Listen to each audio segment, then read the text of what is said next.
ಹಳ್ಳಿಗೆ ಹೋಗ್ತೀರಾ, ಮೊಬೈಲ್ ಇಲ್ದೆ, ಟೈಮ್ ಕರೆಕ್ಟ್ ಊಟ ಇಲ್ದೆ, ನಿದ್ದೆ ಇಲ್ದೆ, ಅದೆಷ್ಟು ಕಷ್ಟ ಆಯ್ತು ನಿಮಗೆ?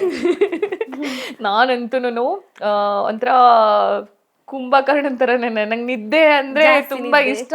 ಅಂದ್ರೆ ದಿನಾ ನನ್ಗೆ 8 ಅವರ್ ನಿದ್ದೆ ಮಾಡ್ಲೇಬೇಕು ನಾನು. ನಂತರ ಸೀರಿಯಸ್ಲಿ 8 ಅವರ್ ನಿದ್ದೆ ಮಾಡಬೇಕು. ನನಗೆ ಟೈಮಿಂಗ್ಸ್ ನೋಡ್ತೀನಿ, ಇಷ್ಟು ಅವರ್ ಮಲ್ಕೊಂಡಿದ್ದೀನಲ್ವಾ, ನನ್ನ ಮೈಂಡಿಗೆ ನಿದ್ದೆ ಅಂದರೆ ಆಗಿದ್ರೂ ಕೂಡ ಇಷ್ಟು ಅವರ್ ಮಲ್ಕೊಂಡಿದ್ನಲ್ಲ, ಇನ್ನು 2 ಅವರ್ ಮಲ್ಕೊಂಡಿಲ್ಲ ಅಂತ ಅದೇ ಡಿಸ್ಟರ್ಬ್ ಆಗ್ತಾ ಇರುತ್ತೆ. 2 ಅವರ್ ನಂಗೆ ನಿದ್ದೆ ಇಲ್ಲ, ಅದಕ್ಕೆ ಕಣ್ಣು ಕೆಂಪಾಗಿದೆ, ಅದಕ್ಕೆ ಹಿಂಗಾಗಿದೆ, ಅದಕ್ಕೆ ಟೈರ್ಡ್ ಆಗ್ತಿದೆ ಅಂತ. ಅಷ್ಟೊಂದು ನಿದ್ದೆ ಅಂದರೆ ತುಂಬ ಇಷ್ಟ. ಶೂಟಿಂಗಲ್ಲೂ ಕೂಡ 1 ಅವರ್ ಗ್ಯಾಪ್ ಸಿಕ್ಕಿದ್ರು ಸಿಕ್ಕಿದ್ರೆ ನಿದ್ದೆ ಹೋಗ್ಬಿಟ್ಟಿರ್ತೀನಿ.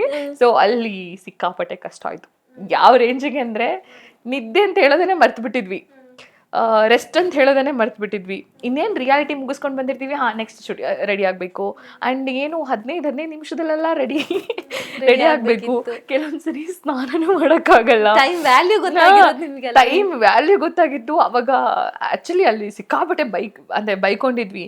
1 ಅವರೂ ನಮ್ಗೆ ರೆಸ್ಟ್ ಕೊಡಲ್ವಲ್ಲ, 1 ಅವರೂ ನಮಗೆ ಫ್ರೀ ಸಿಗಲ್ಲ. ಆಮೇಲೆ ಏನು ಅಂದರೆ 24 ಅವರ್ಸ್ ಕ್ಯಾಮ್ರಾ ಆಯಿತಾ, ನಿದ್ದೆ ಮಾಡಬೇಕಾದ್ರೂ ಕ್ಯಾಮ್ರಾ, ಏನು ಮಾಡಬೇಕಾದ್ರೂ ಕ್ಯಾಮ್ರಾ. ಅಂದರೆ ಬಾತ್ರೂಮು ಮತ್ತು ಡ್ರೆಸ್ ಚೇಂಜಿಗೆ ಬಂದುಬಿಟ್ರೆ ನಮಗೇನು ಅಂತ ಹೇಳಿದ್ರೆ ಅಟ್ಲೀಸ್ಟ್ ಒಂದು ಪರ್ಸ್ನಲ್ ಹೇಳ್ಕೊಳ್ಬೇಕು ಅಂದ್ರೂ ಕೂಡ ಮೈಂಡ್ ಸೆಟ್ಟಲ್ಲಿ ಕ್ಯಾಮ್ರಾ ಇದೆ ಅಲ್ವಾ ಅಂತ.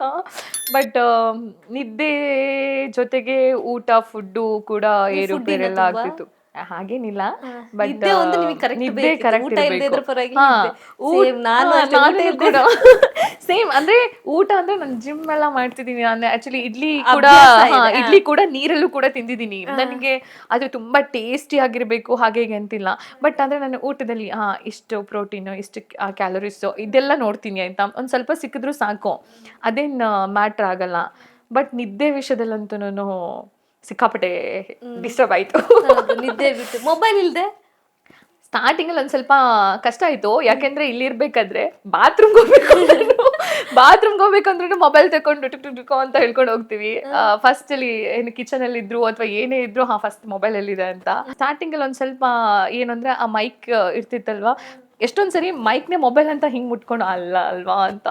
ಅಂದರೆ ಎಲ್ಲಾದ್ರೂ ಈಗ ರಿಯಾಲಿಟಿಗೆ ಹೋದಾಗೆಲ್ಲ ಬೇರೆಯವ್ರ ಮೊಬೈಲ್ ರಿಂಗ್ ಆಯಿತು ಅಂದ ತಕ್ಷಣ ಫಸ್ಟ್ ಹಿಂಗೆ ಬರ್ತಿತ್ತು ಕೈ, ನನ್ನ ಮೊಬೈಲು ಅಂತ ಹೇಳೋ ಥರ. ಸೊ ಅದಾದಮೇಲೆ ಮೊಬೈಲ್ದೇನು ನನಗೆ ಅಷ್ಟೊಂದೆಲ್ಲ ಏನು ಕಷ್ಟ ಅಂತ ಅನಿಸಿಲ್ಲ. ಬಿಕಾಸ್ ಇಲ್ಲಿರಬೇಕಾದ್ರೂ ಕೂಡ ನಾನು ಸ್ಕ್ರಿಪ್ಟ್ ವರ್ಕ್ ಮಾಡಬೇಕಾದ್ರೆ ಅಥವಾ ಡೈರೆಕ್ಷನ್ ಡಿಪಾರ್ಟ್ಮೆಂಟಲ್ಲೆಲ್ಲ ವರ್ಕ್ ಮಾಡಬೇಕಾದ್ರೆ ನಾನು ಜಾಸ್ತಿ ಮೊಬೈಲ್ ಯೂಸ್ ಮಾಡ್ತಾ ಇರಲಿಲ್ಲ. ಅಂದರೆ ಸೈಲೆಂಟ್ ಹಾಕ್ಬಿಟ್ಟು ಬಿಟ್ಬಿಡ್ತೀನಿ. ಸೊ ಅದಕ್ಕೆ ಮೊಬೈಲ್ದೇನು ಕಷ್ಟ ಅಂತ ಅನಿಸ್ಲಿಲ್ಲ. ಬಟ್ ಅಲ್ಲಿಂದ ಬಂದಾದ್ಮೇಲೆ ಕಷ್ಟ ಅಂತ ಅನಿಸ್ತು. ಯಾಕೆಂತ ಹೇಳಿದ್ರೆ ನಾನು ಮೊಬೈಲ್ನೇ ಮರಿತಾ ಇದ್ದೀನಿ. ಎಲ್ಲಿ ಹೋದ್ರೂ ಕೂಡ ಮೊಬೈಲ್ನೇ ಅಲ್ಲೆಲ್ಲೇ ಬಿಟ್ಬಿಟ್ಟು ಹೋಗ್ತಾ ಇದ್ದೀನಿ. ನನ್ನ ಜೊತೆಗಿದ್ರೆ ಮೊಬೈಲ್ ಅಂತ ನೆನೆಸ್ಬೇಕಿತ್ತು. ಒಂದಷ್ಟು ದಿನ ಅಲ್ಲಿ ಇದ್ರಲ್ವಾ, ಹಳ್ಳಿಯಲ್ಲಿ ಇದ್ರಿ. ಸೊ ಅಲ್ಲಿ ಮೈಕು ಇತ್ತು. ಸೊ ಅದನ್ನ ಅಲ್ಲಿ ಕ್ಯಾಮ್ರಾ ಇತ್ತು, ಮೈಕ್ಸ್ ಇತ್ತು, ಅಷ್ಟೆಲ್ಲ ಜನಗಳು, ಅದನ್ನೆಲ್ಲ ಎಷ್ಟು ಮಿಸ್ ಮಾಡ್ಕೊತಾ ಇದ್ದೀರಾ ಇಲ್ಲಿ ಬಂದ್ಮೇಲೆ? ನಾನು ಇವಾಗ್ಲೂ ತುಂಬಾ ಮಿಸ್ ಮಾಡ್ಕೊಳ್ಳೋದು ಜನಗಳು ಗೌಡ್ರಿ ಅಂತಿದ್ರು. ತುಂಬಾ ಮಿಸ್ ಮಾಡ್ಕೊಳ್ತಿದ್ದೆ. ಬಟ್ ಇಲ್ಲಿ ಟೆಲಿಕಾಸ್ಟಲ್ಲಿ ನಂದು ಕೆಲವೊಂದು ಈಗ ಡಾನ್ಸ್ದಾಗಿರ್ಬೋದು, ಹಾಡು ಹೇಳೋದಾಗಿರ್ಬೋದು, ಅದೆಲ್ಲ ಮಿಡ್ಲಲ್ಲಿ ಕೊಟ್ಟಿದ್ದಾರೆ. ಬಟ್ ಅಲ್ಲಿ ಏನು ಅಂದರೆ ಯಾವಾಗಲೂ ಲಾಸ್ಟಲ್ಲೇ ಇರೋದು. ಅಕುಲ್ ಸರ್ ಯಾವಾಗಲೂ ರೇಗ್ಸೋರು, ಸರ್ ನಂದು ಯಾವಾಗಲೂ ಲಾಸ್ಟಲ್ಲಿ ಇರ್ತೀರಾ, ನನಗೆ ಫುಲ್ ನಿದ್ದೆ ಆಗ್ಬಿಟ್ಟು ಫುಲ್ ಅಂದರೆ ಮುಖ ಎಲ್ಲ ಇಲ್ಲಿ ಊದ್ಕೊಂಡಿರುತ್ತೆ. ಆ ಟೈಮಲ್ಲಿ ನನ್ನ ಸ್ಟೇಜ್ ಕರಿತೀರಾ, ಕ್ಯಾಮ್ರಾದಲ್ಲಿ ಅಸೇವಾಗಿ ಬಂದಿರ್ತೀನಿ ಅಂತ ಹೇಳ್ತಾ ಇದ್ದೆ. ಆವಾಗ ಹೇಳೋರು, ಸ್ಟಾರ್ಟಿಂಗು ಜನಗಳೆಲ್ಲರೂ ಇರ್ತಾರೆ, ಜನಗಳು ನಿದ್ದೆ ಎಬ್ಬಿಸ್ಬೇಕು ಅಂದರೆ ಲಾಸ್ಟಲ್ಲಿ ನೀನು ಬರಬೇಕು ಅಂತ. ಆ್ಯಕ್ಚುಲಿ ಅದೂ ಹೌದು, ಜನಗಳು ನನಗೋಸ್ಕರ ಲಾಸ್ಟ್ ತನಕನೂ ಕಾಯ್ತಾ ಇರ್ತಿದ್ರು. ಹೆಂಗೆ ಅಂತ ಹೇಳಿದ್ರೆ ನಾನು ಬಂದ ತಕ್ಷಣ ವಾಯ್ಸ್ ಕೇಳಿದ ತಕ್ಷಣನೇ ಸಡನ್ನಾಗಿ ಆ ಹಾಡು ಹೇಳ್ಬೇಕಾದ್ರಂತೂ ನಿದ್ದೆ ಮಾಡಿದವರೆಲ್ಲ ಎದ್ದು ಬಿಟ್ಟು ಕುತ್ಕೊಂಡೆಲ್ಲ ನೋಡಿದಾರೆ. ಅಕುಲ್ ಸರ್ ಅದಕ್ಕೆ ಅದ್ರಲ್ಲಿ ಹೇಳಿದ್ದಾರೆ ಟೆಲಿಕಾಸ್ಟಲ್ಲಿ, ಜನಗಳು ನಿದ್ದೆ ಮಾಡೋರ್ನು ಕೂಡ ಎಬ್ಸೋ ಅಂತ ಒಂದು ತಾಕತ್ತಿದ್ದಂದ್ರೆ ಅದು ಮಹಾಸತಿ ನಿನ್ಗೇನೆ ಅಂತ.